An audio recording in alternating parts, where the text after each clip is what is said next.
I'm Moira and welcome back to my channel. Obviously by the title, I am here to tell you about some of the stats and extracurriculars that got me into Columbia University. I was admitted under regular decision as an applied mathematics major to Columbia College, which is their larger college of the two, and the other one is the School of Engineering and Applied Science, or SEAS. And so today I'm just going to be reading off my Common App that I submitted, and hopefully it will give y'all some insight for when it comes to applying to this or other colleges. I would also like to say that obviously I am going to be attending Columbia University in the fall as a freshman, and so if you want to stick around to learn about life at the university, party scene, workload, whatever is your questions about Columbia University, then do subscribe, because I will be making a lot of videos this upcoming fall and upcoming year. But other than that, let's get into the video. Now I will reiterate this fact, and you probably are annoyed at this point because everyone in these stats and extracurriculars say this, but college admissions is a lottery. I mean, what I put down in my application worked for some schools and for others it didn't. And the exact same is going to happen for each of you. Going into these top tier universities, it's so competitive, and they're trying to create this well-rounded student body that if you don't fit their niche or you don't fit their available spot that they're trying to fill, then you might be rejected and you might have a fantastic application and it's still unsuccessful. Now granted, I think there are a set of academic requirements that each top tier university wants to see, but beyond that, the key to success is putting your own self out there. Don't try to be something you're not. Don't try to replicate what I put in this video. Be yourself. Show admissions what your identity is and what you are about as a person, and that's really the most you can do. And so kind of my advice for this video. So the first thing I'm going to discuss, and the thing I think people are most interested about, is my SAT and AP scores. So I decided to submit a 1560 super score. I took the SAT a total of 3 times. The first time was midway through sophomore year, and that was kind of like a practice round, so we don't talk about it. But I got serious, took it a second time right after taking the PSAT, and got a 1530 with the 760 on reading and 770 on math. And then I thought that I would be able to max out my math score, and so I took it one more time in March, and I did get an 800 on the math, and so I was able to put the 760 reading and 800 math together and got that score. As for the SAT subject tests, I took 2. I took the Math 2 subject test at the end of sophomore year and got an 800. And then I took the physics subject test beginning of senior year and got a 730, which was a respectable score, but I opted to just submit the 800 because we had the option not to submit 2 during COVID. And lucky for y'all, subject tests aren't a thing anymore, so that's no longer a requirement. Yay for y'all. But I was lucky because I was able to pick my best scores and send them in. I didn't have to send the 730, so thank you, COVID.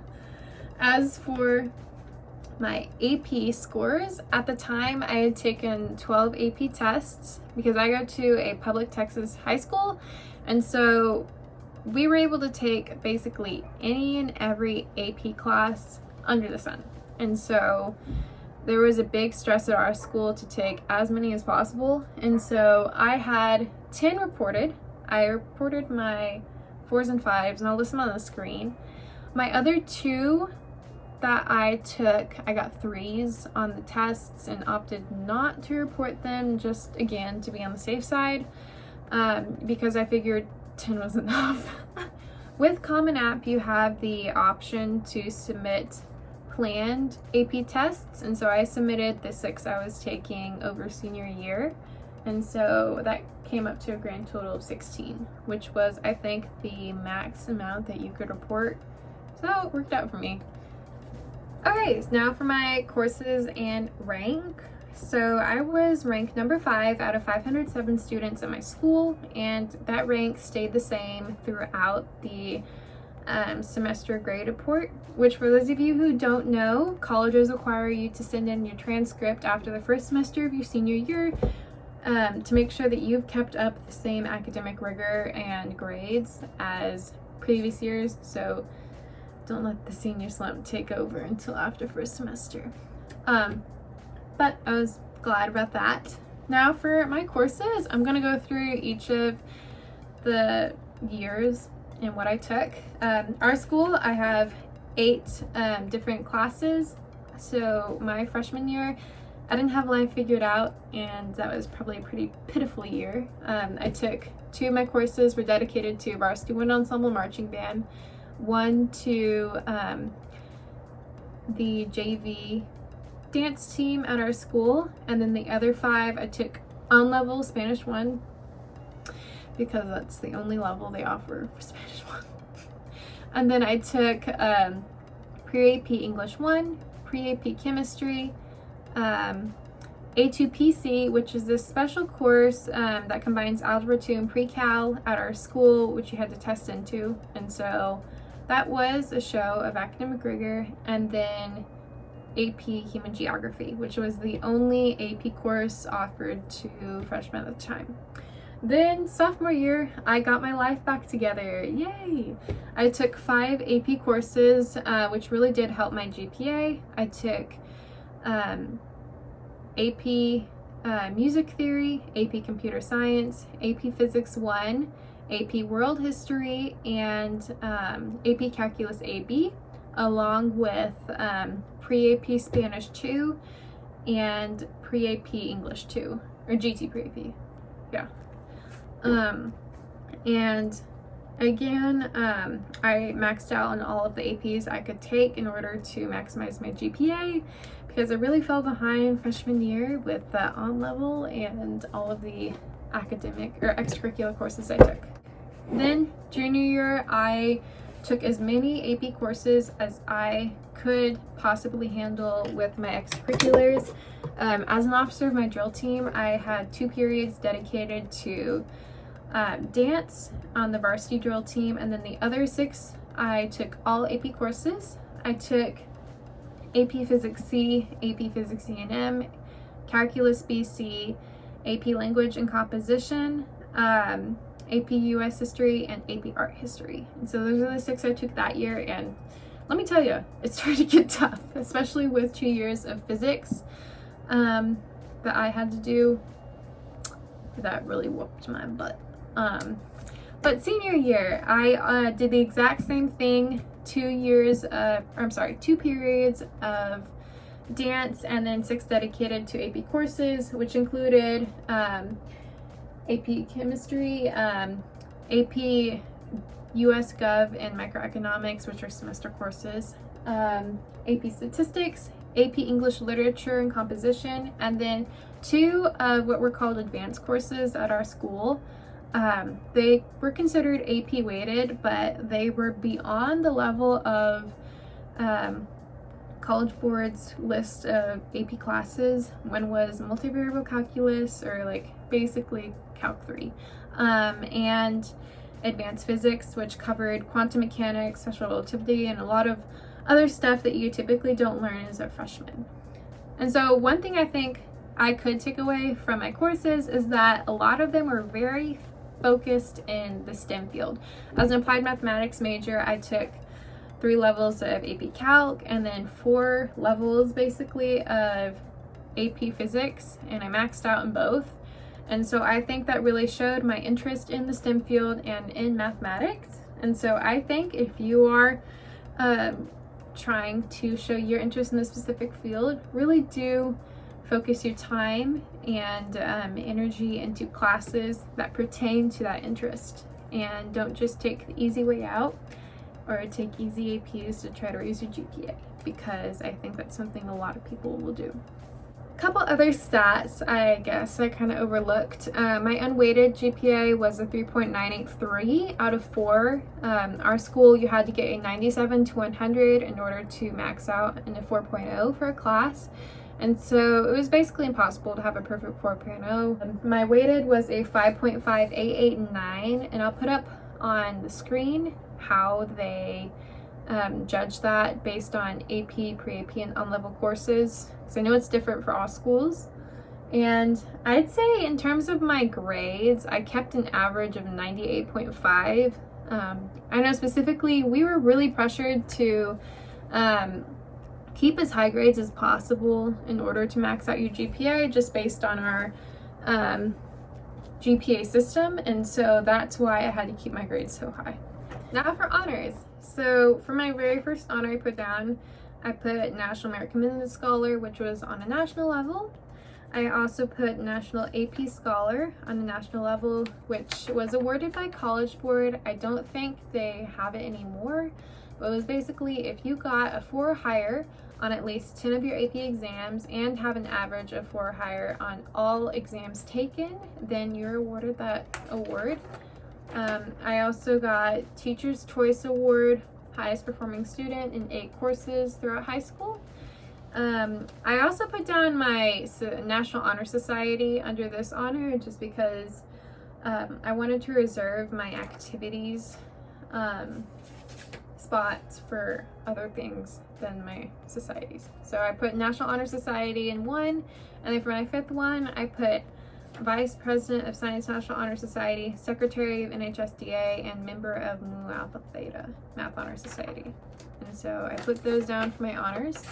And now for the juicy stuff, my activities. So Common App allows you to put up to 10 activities, and so you have to really learn how to utilize those spaces. So my first one, and these are ranked in importance, was dance from 9th through 12th grade. I was first lieutenant of the varsity Phillies dance team at our school and sergeant or captain of the JV Bells. I was a part of my varsity dance team from 10th through 12th grade and the JV team in 9th grade. And I put down leader of a nationally award-winning team dedicated to building strong leadership and dancers. I was a solo semi-finalist for Crowd Pleasers in 2020. And that's what I wrote for that. Number 2, I put down research. I did a math summer research project at the University of Texas at Dallas under their Department of Mathematical Sciences. So I conducted research over the mathematical modeling of ribosome profiling with TASIP and other differential models, advised by Professor Dmitry Rachinsky from UT Dallas. So basically, because of COVID, there weren't any job or internship opportunities available, and so I went out of my way to contact different professors from local universities, and Professor Rachinsky offered me this research project opportunity, and so I was able to do this over the summer to show my continued interest in mathematics as an applied mathematics major. Number 3 was academic. I was president of the Grapevine High School Advanced Academic Student Club, and so I wrote down it was an organization supporting the needs of GT and AP students, and I helped to co-found the Mentor-Mentee program, which is a tutor program under the Advanced Academic Student Club, and I led club meetings. And this was something I did all 4 years of high school. Number 4, I was student director of the Cross Timbers Middle School Silver Dancers for 4 years. And so basically I assisted and led practices for this middle school dance team for 4 years and helped them become first-time district champions in 2019. I also helped to mentor the new director because she came in at the same time. And so again, that was a reiteration of how I used my dance skills and dance background in order to reach out to the community. Number 5 was music, instrumental. I was a clarinet player in the GHS varsity wind ensemble and marching band, and this was only for my 9th grade year because I didn't have time to do it along with varsity dance, and so I quit it after a year.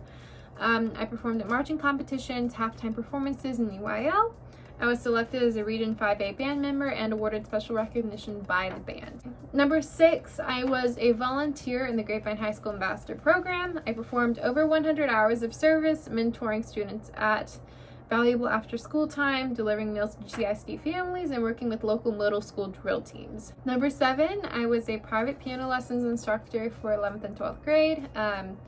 I wrote down, I teach young children piano using my 11 years of piano experience. And so I've played piano for a very long time, since I was in 2nd grade. But instead of focusing on competitions, I went into teaching piano, and I still do it now. It's very fun, and so I think it's something unique that they aren't seeing a lot of students. Number 8, I was a member of the UIL mathematics team for 11th and 12th grade, and I competed against other high schoolers in UIL competitions under the calculator and mathematics categories. Again, a reiteration of my interest in mathematics. Number 9, and this one was a little unorthodox, I put down outdoor recreation. I'm an avid hiker, skier, mountain climber, and kayaker.